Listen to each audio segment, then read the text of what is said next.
네, 백신 접종 소식은 희망적입니다만 코로나19 상황은 계속 불안합니다. 하루 신규 확진자 규모가 사흘 만에 다시 400명대를 기록했습니다.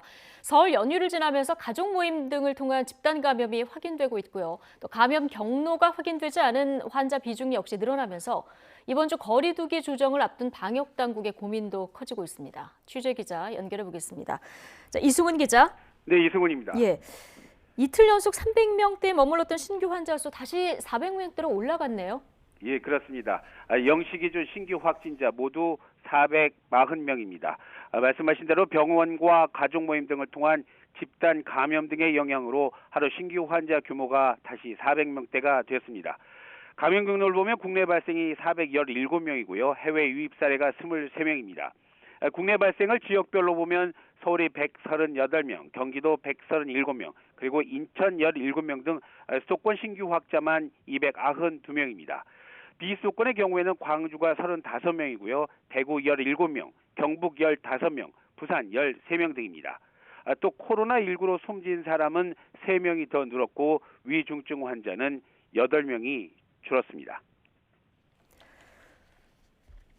네, 걱정 가운데 하나가 최근 감염 경로가 확인되지 않은 환자 비중이 20%를 웃돌고 있다는 건데요. 정부가 방역 수칙 위반자에 대해서는 구상권 청구 등 엄정한 대응 의지를 밝힌 이런 상황입니다. 예, 그렇습니다. 소식 전해주시죠. 예, 오전 브리핑에서 정부는 지난 한 해 동안 대부분의 국민이 방역 수칙을 잘 지켜왔지만 몇몇 사람의 수칙 위반 때문에 많은 사회적 비용이 발생했다는 점을 지적했습니다.